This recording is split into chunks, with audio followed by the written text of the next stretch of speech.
Sadhana, the Realisation of Life by Rabindranath Tagore. The relation of the individual to the universe. We can look upon the road from two different points of view. One regards it as dividing us from the object of our desire. In that case, we count every step of our journey over it as something attained by force in the face of abstraction. The other sees it as the road which leads us to our destination, and as such, it is part of our goal.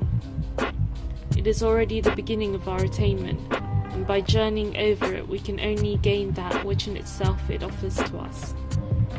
This last point of view is that of India with regard to nature.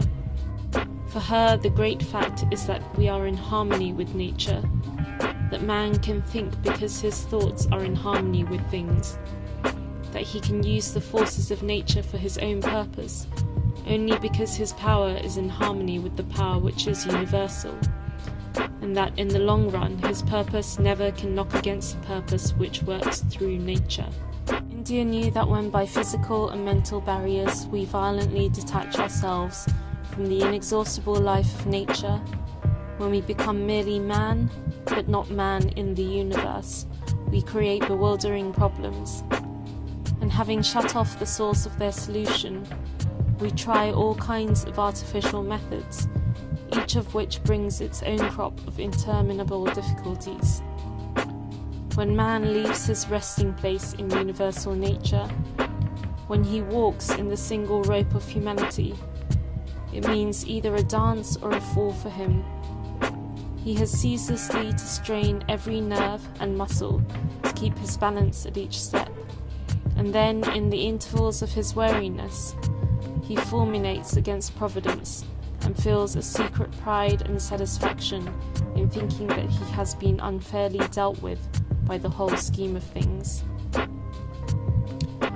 He must know that when man shuts himself out from the vitalizing and purifying touch of the infinite and falls back upon himself for his sustenance and his healing, then he goads himself into madness, tears himself into shreds, and eats his own substance.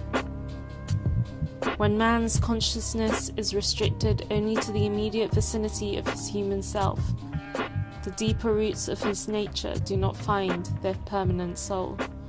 His spirit is ever on the brink of starvation, and in the place of healthful strength, he substitutes rounds of stimulation. The end is important.